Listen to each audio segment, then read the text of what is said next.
Bonjour à toutes et à tous et bienvenue dans la suite de notre lecture du livre de George Orwell 1984. Nous nous étions arrêtés à la fin du deuxième chapitre où Julia Winston se faisait arrêter donc par la Mantopolice. Et bon, on ne sait pas trop ce qui va se passer, mais a priori, d'après les faits précédents, on apprend que en général les criminels entre guillemets, si on peut dire ça comme ça, se font tout de suite exécuter, donc je ne donne pas cher de la peau de nos deux protagonistes, mais s'agissant d'une histoire, ce serait dommage de ne plus les voir, n'est-ce pas? Donc, on va tout de suite voir tout ça à la troisième partie, sans plus tarder. Troisième partie, chapitre 1, c'est parti. Il ne sait pas où il est, vraisemblablement au ministère de l'amour, mais il n'a aucun moyen d'en être certain. Il est dans une cellule haute de plafond, sans fenêtre, aux murs de porcelaine blanche étincelante. Des lampes encastrées la baignent d'une lumière froide et il y règne un bourdonnement régulier qui doit provenir de la ventilation. Un banc, simple planche tout juste assez large pour s'asseoir, court le long du mur seulement interrompu par la porte et, face à celle-ci, au fond, une cuvette de WC sans lunettes de bois. Il y a 4 télécrans, un sur chaque mur. Il ressent une douleur sourde dans le ventre. Elle s'y est logée depuis qu'on l'a fourrée sans ménagement dans une camionnette fermée pour l'emmener. En même temps, il a faim, une faim qui le ronge, malsaine. Peut-être 24 heures qu'il est à jeun, peut-être 36 heures. Il ne sait toujours pas et ne saura peut-être jamais si on était le matin ou le soir quand on l'a arrêté. Depuis son arrestation, on ne lui a rien donné à manger. Il est assis sur le banc et remue le moins possible, mains croisées sur les genoux. Il a déjà appris l'immobilité. Au moindre mouvement imprévu, le télécran hurle. Mais le besoin de nourriture se fait impérieux. Il donnerait n'importe quoi pour un bout de pain. Il se souvient vaguement qu'il doit y avoir quelques miettes dans la poche de sa combinaison. Il se peut même, car de temps en temps il sent quelque chose lui chatouiller la jambe, qu'il reste une assez grosse croûte. À la fin, la tentation prime sur la peur. Il glisse subrepticement la main dans sa poche. « Smith !» braille la voix du télécran. « 6079 Smith W, pas de main dans les poches en cellule. » Il retrouve son immobilité, mains croisées sur les genoux. Avant d'être conduit ici, il a été emmené ailleurs, peut-être dans une prison ordinaire ou une cellule temporaire à l'usage des patrouilles. Il ne sait pas combien de temps il y a séjourné, plusieurs heures en tout cas. Sans pendule ni lumière naturelle, pas facile de deviner l'heure. Il se rappelle le boucan et la puanteur. C'était une cellule semblable à celle-ci, mais d'une crasse immonde où s'entassaient 10 ou 15 personnes en permanence. La plupart étaient des délinquants de droit commun, mais il y avait aussi quelques prisonniers politiques. Il est resté silencieux, adossé contre un mur, bousculé par des corps sales, trop obnubilé par la peur et le mal de ventre pour s'intéresser beaucoup à ce qui l'entourait, mais il a tout de même remarqué une différence de comportement frappante entre les membres du parti et les autres prisonniers. Les membres du parti se taisaient, terrifiés, alors que les délinquants ordinaires semblaient se ficher pas mal de ce qui leur arrivait. Ils crachaient des insultes aux gardes, défendaient bec et ongles les effets qu'on venait leur confisquer, graffitaient des obscénités sur le sol, mangeaient ce qu'ils sortaient de mystérieuses cachettes dans leurs vêtements et gueulaient plus fort que le télécran quand il essayait de rétablir l'ordre. D'ailleurs, certains semblaient en bons termes avec les gardes, qu'ils appelaient par des surnoms et tentaient d'amadouer pour qu'ils leur passent des cigarettes par le judas. Les gardes, pour leur part, les traitaient avec une certaine indulgence, même quand il leur fallait faire usage de la force. Il était beaucoup question des camps de travail où les prisonniers s'attendaient à être envoyés. Ce n'est pas pire dans les camps s'il a bien compris tant qu'on a les bons contacts et qu'on connaît les ficelles. La corruption, le favoritisme et le racket sous toutes ses formes y règnent en maître, ainsi que l'homosexualité et la prostitution. On y trouve même de la colle de contrebande à base de pommes de terre. Les postes de confiance y sont attribués aux seuls détenus de droit commun, gangsters et assassins surtout, qui forment une aristocratie. Quant aux sales besognes, elles reviennent aux membres du parti.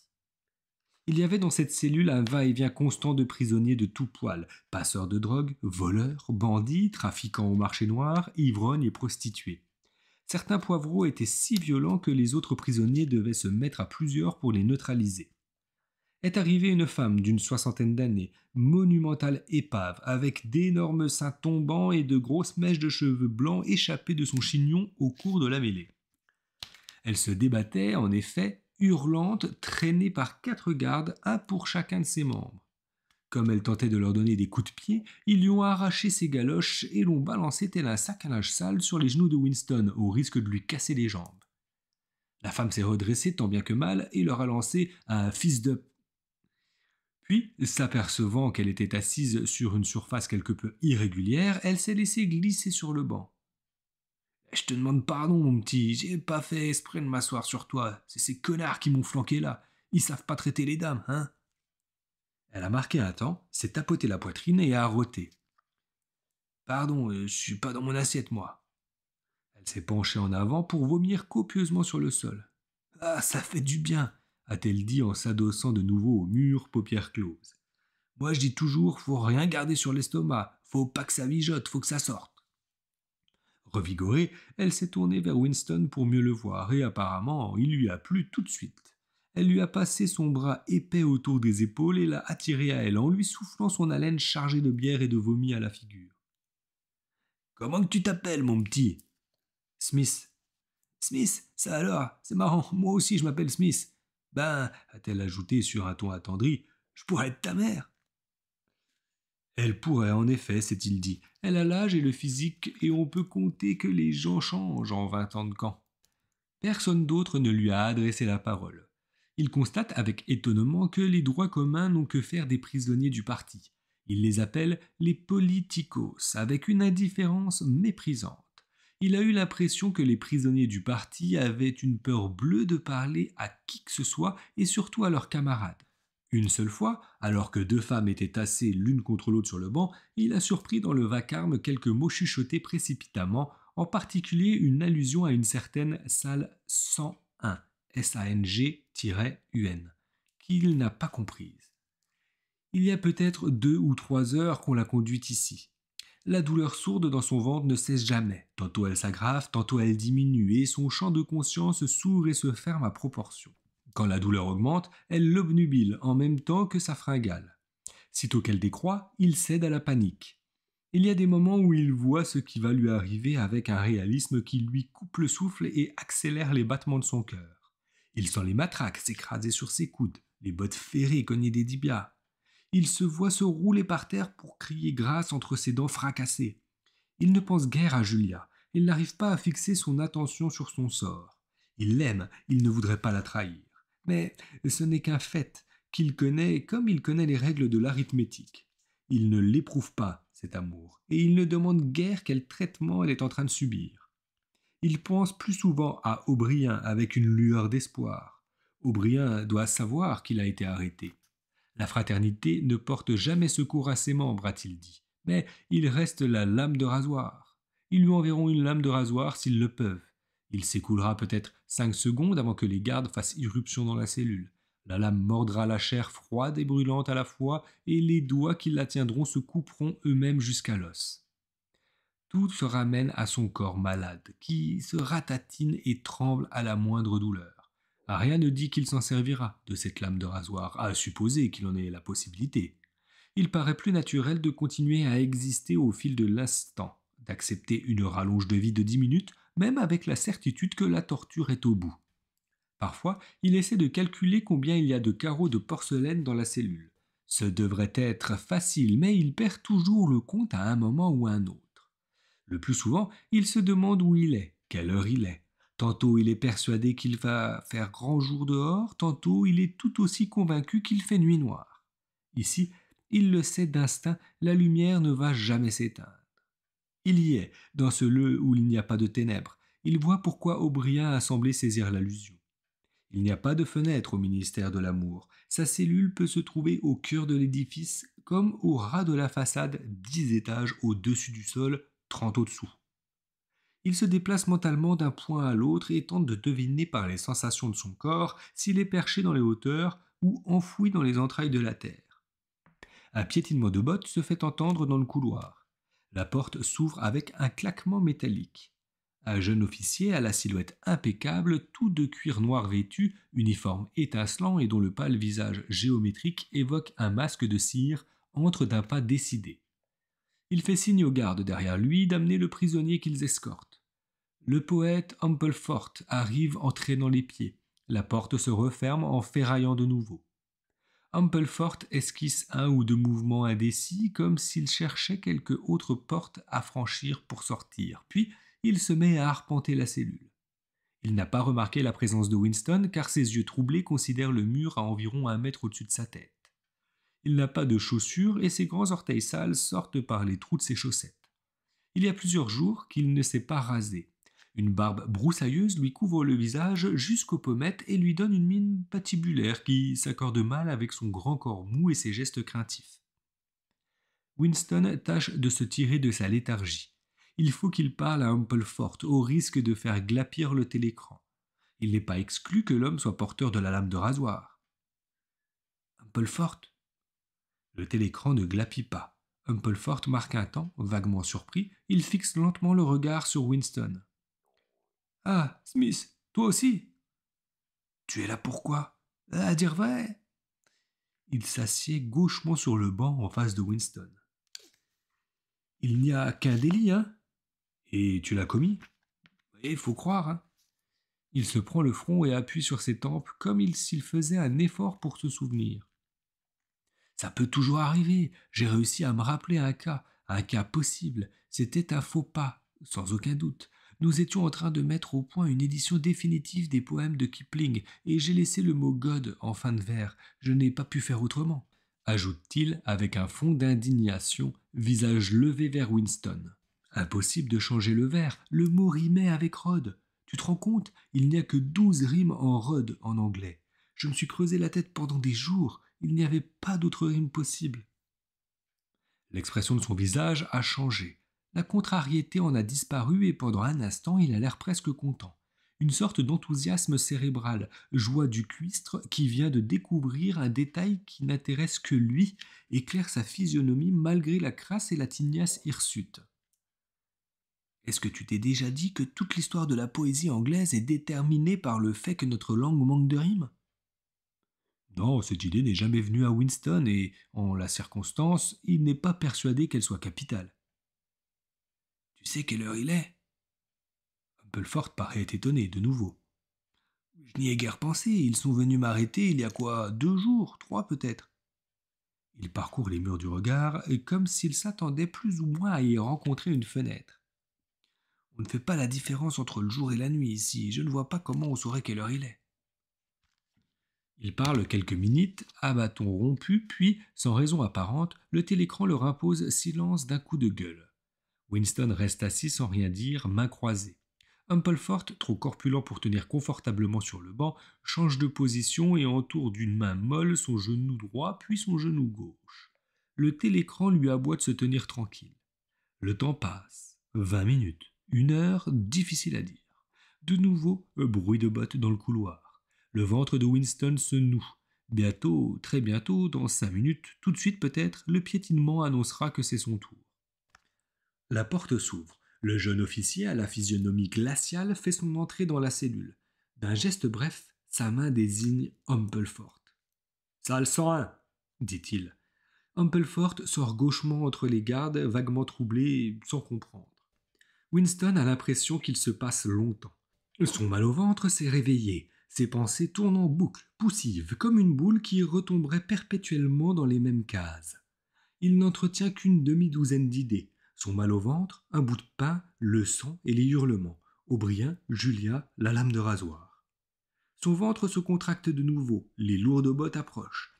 La porte s'ouvre et le courant d'air ainsi créé rabat une forte odeur de sueur séchée. Parsons entre dans la cellule, en short kaki et polo. Sous le coup de la surprise, Winston oublie son propre sort. « Toi ici !» s'écrie-t-il. Parsons lui lance un regard ni curieux ni étonné, mais purement malheureux. Il se met à marcher de long en large d'un pas saccadé, manifestement il ne tient pas en place. Chaque fois qu'il tend ses genoux potelés, on voit qu'il flageole.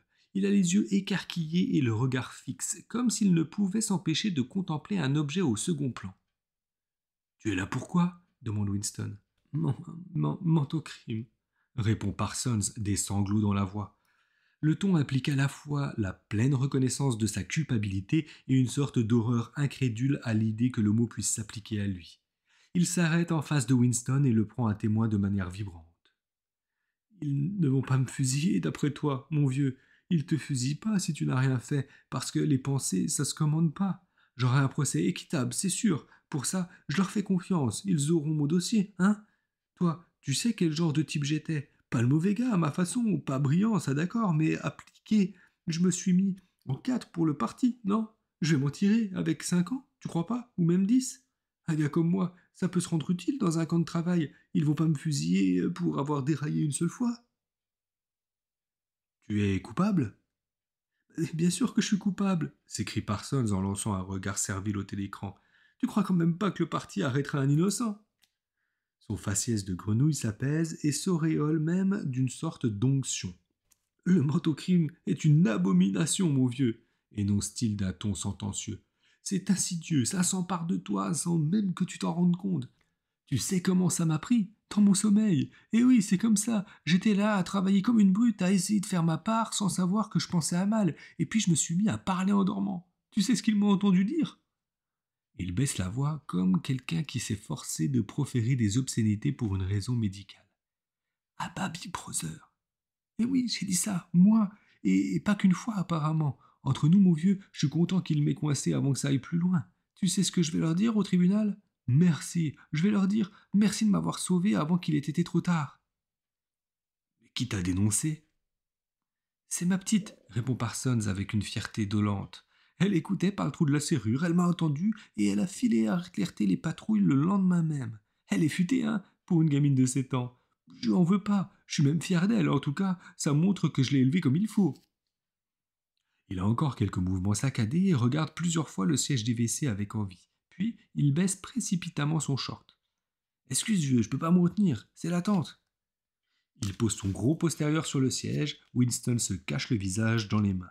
Smith, gueule la voix du télécran. 6079 Smith W, enlève tes mains, on ne se cache pas le visage en cellule. Winston enlève ses mains. Parsons se soulage abondamment et bruyamment. Comme il apparaît que la chasse d'eau ne fonctionne pas, la cellule va puer abominablement pendant des heures. Parsons est emmené. D'autres prisonniers vont et viennent mystérieusement. Une fois, une femme s'entend diriger vers la salle 101 et il remarque qu'elle se ratatine et blêmit à cette annonce. Le temps passe. Si on l'a arrêté le matin, à présent on doit être à l'après-midi. Si on l'a arrêté l'après-midi, il doit être minuit. Il y a 6 prisonniers dans la cellule, hommes et femmes. Tous restent assis, sans bouger. Face à Winston se trouve un homme au menton fuyant et aux dents en avant qui lui donne l'air d'un gros rongeur inoffensif. On croirait volontiers qu'il entasse des provisions dans ses bajoux marbrés si dodus. Ses yeux gris pâles passent de visage en visage, craintifs, et se détournent dès qu'il croise un regard. La porte s'ouvre et un nouveau prisonnier entre, dont la physionomie glace aussitôt Winston. C'est un homme banal, ingénieur, technicien peut-être, à l'expression vindicative. Mais ce qui est frappant, c'est l'émaciation de son visage. Il n'est plus qu'une tête de mort. Par contraste, sa bouche paraît immense, tout comme ses yeux emplis d'une haine meurtrière et inextinguible contre on ne sait qui ou quoi. L'homme s'assied sur le banc non loin de Winston. Winston ne jette plus un regard dans sa direction, mais sa tête torturée qui ressemble à une tête de mort s'est gravée avec une telle intensité dans son esprit que c'est comme s'il la voyait. Brusquement, il comprend ce qui se passe. L'homme est en train de mourir de faim. Visiblement, tous les autres viennent d'avoir la même idée. Un très léger frémissement parcourt le banc. Les yeux de l'homme au menton fuyant se posent fugitivement sur la tête de mort, se détournent avec une expression coupable, puis sont attirés de nouveau vers lui irrésistiblement. Il se met à se tortiller sur le siège. Enfin, il se lève, traverse la cellule d'un pas mal assuré, plonge la main dans la poche de sa combinaison et, l'air penaud, lui tend un bout de pain crasseux. Rugissement féroce et assourdissant du télécran. L'homme au menton fuyant fait un bond sur place. Le squelette a prestement mis les mains derrière son dos, comme pour démontrer au monde qu'il refuse ce présent. « Bumstead !» rugit la voix. « 2713 Bumstead J. Lâche ce bout de pain !» Il le laisse tomber sur le sol. « Reste où tu es, face à la porte, pas un geste !» L'homme au menton fuyant obtempère. Ses grosses joues flasques tressautent malgré lui. La porte s'ouvre. Le jeune officier entre et fait un pas de côté, découvrant derrière lui un garde trapu avec des bras et des épaules énormes. Le garde se place face à l'homme au manteau fuyant, puis assure un signal de l'officier, il lui porte un coup terrible de tout son poids en plein dans la bouche. La force du direct le décolle du sol. Son corps va valdinguer à l'autre bout de la cellule, où il est cueilli par le siège des toilettes. L'homme est sonné, son nez et sa bouche pissent un sang noir. Il piaule ou couine faiblement, comme inconscient de sa plainte. Puis il roule sur le côté et se met tant bien que mal à quatre pattes. Dans un flot de sang et de salive, il crache les deux parties d'un dentier. Les prisonniers ne bougent pas, mains sur les genoux. L'homme au menton fuyant regagne sa place. Sur une moitié de sa figure, la chair prend une teinte violacée. Sa bouche tuméfiée n'est plus qu'une masse informe, rouge cerise avec un trou noir au milieu. Un filet de sang goutte sur sa combinaison. Ses yeux gris passent sur les visages avec une expression plus coupable que jamais, comme s'il cherchait à savoir à quel point les autres le méprisent de s'être fait humilier. La porte s'ouvre. D'un geste sobre, l'officier désigne la tête de mort. « Salle 101 » dit-il. Cri étouffé, et moi à côté de Winston, l'homme s'est jeté à genoux sur le sol, mains jointes. « Camarade officier, tu n'es pas obligé de m'emmener là-bas. Est-ce que je ne t'ai pas déjà tout avoué ? Que veux-tu que je te dise de plus? Il n'y a rien que je refuse d'avouer, rien du tout. Dis-moi seulement ce que tu veux entendre et j'avoue tout de suite. Écris-le et je signe tout ce que tu veux, mais pas la salle 101. »« Salle 101 » répète l'officier. Le visage de l'homme, déjà très pâle, prend une teinte que Winston n'aurait pas cru possible. Pas d'erreur. Il tourne au verdâtre. « Faites-moi tout ce que vous voudrez. Ça fait des semaines que vous m'affamez. Finissez-en et laissez-moi mourir. Fusillez-moi, pendez-moi, condamnez-moi à 25 ans. Est-ce qu'il reste quelqu'un à donner? Dis-moi qui, et je vous dirai tout ce que vous voulez, n'importe qui, et faites-lui ce que vous voudrez. J'ai une femme et 3 enfants. Le plus grand n'a pas encore 6 ans. Vous pouvez les prendre tous et les égorger sous mes yeux, et je regarderai le spectacle. Mais pas la salle 101. »« Salle 101, » dit l'officier. L'homme jette des regards affolés aux prisonniers qui l'entourent, comme pour chercher une victime de substitution. Ses yeux se posent sur le visage défoncé de l'homme au menton fuyant. Il le désigne de son bras décharné. « C'est lui qu'il faut pendre, pas moi !» hurle-t-il. « Vous n'avez pas entendu ce qu'il a dit quand on lui a démoli la gueule? Laissez-moi parler, je vais tout vous répéter. C'est lui qui est contre le parti, pas moi !» Les gardes s'avancent. L'homme se met à crier d'un ton suraigu. « Vous l'avez pas entendu? Il y a eu un raté dans le télécran. C'est lui qu'il vous faut, c'est pas moi. Prenez-le !» Les deux gardes se sont baissés pour le saisir par le bras, mais il se jette sur le sol de la cellule et se cramponne à l'un des pieds de fer de banc. Il pousse un hurlement de bête et les gardes tentent de lui faire lâcher prise, mais il s'accroche avec une force stupéfiante. Pendant peut-être 20 secondes, il le tire. Les prisonniers ne soufflent mot, mains croisées sur les genoux, et regardent droit devant eux. Le hurlement cesse. L'homme n'a plus assez de souffle pour faire autre chose que s'arc-bouter. Et puis, on entend un cri d'une autre nature. Un garde botté vient de lui donner un coup de pied qui lui a brisé les doigts. On le remet tant bien que mal en position debout. « Salle 101 » dit l'officier. L'homme est extrait de la cellule, jambes flageolantes, tête pendante sur sa poitrine. Il serre contre lui sa main écrasée, toute résistance abdiquée. Il s'écoule une longue période de temps. S'il était minuit quand l'homme à la tête de mort a été emmené, alors c'est le matin. Si c'était le matin, alors on est maintenant l'après-midi. Winston est seul. Il est seul depuis des heures. Les crampes qu'il éprouve à rester assis sur ce banc étroit sont si douloureuses que souvent il se lève et arpente la pièce sans encourir les rappels à l'ordre du télécran. Le morceau de pain est resté là où l'homme au menton fuyant l'a laissé tomber. Au début, Winston a dû faire un effort terrible pour ne pas le regarder, mais maintenant, la faim cède à la soif. Sa langue colle à son palais, il a mauvais goût dans la bouche. Le bourdonnement et la lumière d'intensité toujours égale induisent une faiblesse chez lui, une sensation de vide dans sa tête. Il se lève parce que les articulations lui font trop mal. Il se rassied parce que, presque aussitôt, la tête lui tourne et il ne tient pas debout. Dès qu'il maîtrise plus ou moins ses sensations physiques, la terreur le reprend. Parfois, dans un espoir qui s'amenuise, il pense à O'Brien et à la lame de rasoir. Il n'est pas exclu que la lame lui parvienne dissimulée dans ses aliments, à supposer qu'on lui en donne. Plus obscurément, il pense à Julia. Quelque part, n'importe où, elle est en train de souffrir, pire que lui peut-être. En ce moment même, elle est peut-être en train de hurler de douleur. « Si je pouvais sauver Julia en doublant ma douleur, » se dit-il, « est-ce que je le ferais? Oui, je le ferais. Mais c'est une décision purement intellectuelle qu'il prend parce qu'il sait qu'il doit la prendre. Il ne la ressent pas. Ici, on ne ressent rien, sinon la douleur et l'anticipation de la douleur. Et puis, quand on souffre pour de bon, peut-on vraiment souhaiter souffrir davantage pour quelque raison que ce soit? Cette question, cependant, il n'est pas encore en mesure d'y répondre. Nouveau bruit de bottes, la porte s'ouvre, O'Brien entre. Winston se lève d'un bond, le choc lui ôte toute prudence. Pour la première fois depuis bien des années, il oublie la présence du télécran. Ils t'ont eu toi aussi s'écrie-t-il. Ils m'ont eu il y a longtemps, dit O'Brien avec un soupçon d'ironie mêlé de regret. Il s'écarte. Derrière lui apparaît un garde à la forte carrure, une longue matraque noire à la main. Tu le savais, Winston, dit O'Brien. Tu le savais très bien, et tu l'as toujours su. Oui, il le voit à présent, et il l'a toujours su, mais il n'est plus temps d'y penser.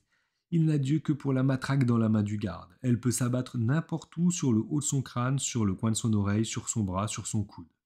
Son coude, il s'est affaissé sur les genoux comme paralysé. De l'autre main, il tient le coude qu'on vient de frapper. Il voit 36 chandelles jaunes. Impensable, impensable qu'un seul coup puisse faire aussi mal.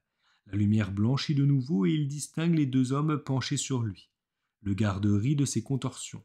Voilà du moins la réponse à l'une de ses questions. Jamais, au grand jamais, on ne saurait vouloir que la douleur augmente. De la douleur, on ne peut vouloir qu'une seule chose, qu'elle cesse. Il n'y a rien au monde qui soit aussi difficile à supporter. Face à elle, il n'y a plus de héros. Plus de héros, se répète-t-il en se tordant sur le sol, main inutilement crispée sur son bras invalide. Et voici la fin de notre lecture de ce chapitre 1 de la troisième partie. Vous l'aurez donc compris, Winston est arrêté. On se demande ce qui va se passer dans cette chambre 101. Ça a l'air assez terrible. En tout cas, voilà, j'espère qu'elle vous aura plu. Je vais enchaîner avec la suite très rapidement parce que c'est les vacances. Il faut prévoir les petites vidéos pour qu'elles continuent. J'espère que ça vous aura plu. Si c'est le cas, n'hésitez pas à m'encourager avec un petit pouce bleu et un petit commentaire. N'hésitez pas. Et je ne sais plus si je l'ai déjà dit, il faudra que je le dise au début de vidéo un jour, parce que je doute que certaines personnes aillent jusqu'au bout de la vidéo une fois que la lecture est terminée. Mais n'hésitez pas à vous abonner, mais surtout, car la moitié, plus que ce que je dis, 80, 90, presque 90% des gens qui écoutent mes vidéos ne sont pas abonnés, ils l'écoutent et ne s'abonnent pas. Donc c'est vrai que du coup, c'est un peu pas décourageant, mais voilà, l'inverse serait plutôt positif. Et pareil, voilà, je mets des liens du livre, je mets des liens, si vous voulez, des vraies lectures professionnelles plutôt qu'une lecture amateur comme la mienne. Je mets aussi des liens Amazon où vous avez des mois gratuits pour écouter des livres. Donc n'hésitez pas. Mais en tout cas, ceux qui écoutent jusque-là et qui me suivent depuis longtemps, merci à vous parce qu'en fait, vous aimez vraiment et vous me le faites ressentir. Donc merci beaucoup et je vous souhaite à toutes et à tous une belle journée, une bonne soirée, une belle nuit si tel est le cas. Il fait encore très chaud là où j'enregistre, donc ça se trouve, vous êtes comme moi, vous avez du mal à dormir avec cette chaleur. Donc hydratez-vous bien, prenez soin de vous et à très vite. À bientôt.